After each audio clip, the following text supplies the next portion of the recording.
Alors bonjour à tous. Aujourd'hui, nous continuons notre lecture du catéchisme de l'Église catholique au travers du compendium et nous en sommes rendus à la question numéro 349 qui est: quelle est la position de l'Église à l'égard des divorcés remariés?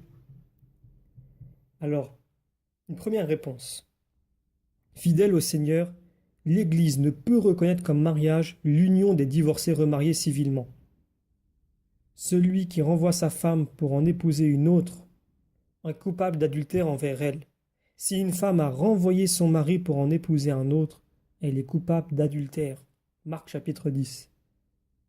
À leur égard, l'Église fait preuve d'une sollicitude attentive, les invitant à une vie de foi, à la prière, aux œuvres de charité et à l'éducation chrétienne de leurs enfants.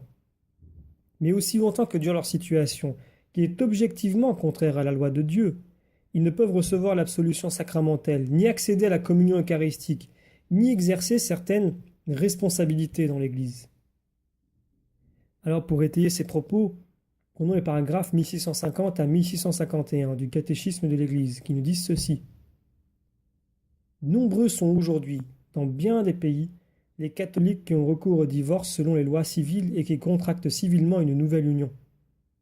L'Église maintient, par fidélité à la parole de Jésus-Christ, quiconque répudie sa femme et en épouse une autre commet un adultère à l'égard de la première, et si une femme répudie son mari et en épouse un autre, elle commet un adultère. Et par cette fidélité à la parole de Jésus, elle ne peut reconnaître comme valide une nouvelle union, si le premier mariage l'était. Si les divorcés sont remariés civilement, ils se trouvent dans une situation qui contrevient objectivement à la loi de Dieu. Dès lors, ils ne peuvent pas accéder à la communion eucharistique, aussi longtemps que persiste cette situation. Pour la même raison, ils ne peuvent pas exercer certaines responsabilités ecclésiales.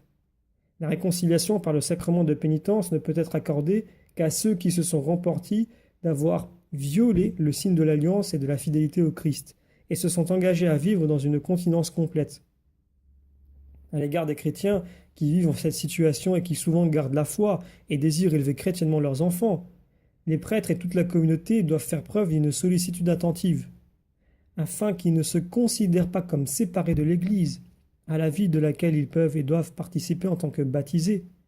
Eh bien, on les invitera à écouter la parole de Dieu, à assister au sacrifice de la messe, à persévérer dans la prière, à apporter leur contribution aux œuvres de charité et aux initiatives de la communauté en faveur de la justice, à élever leurs enfants dans la foi chrétienne, à cultiver l'esprit de pénitence et à en accomplir les actes afin d'implorer jour après jour la grâce de Dieu.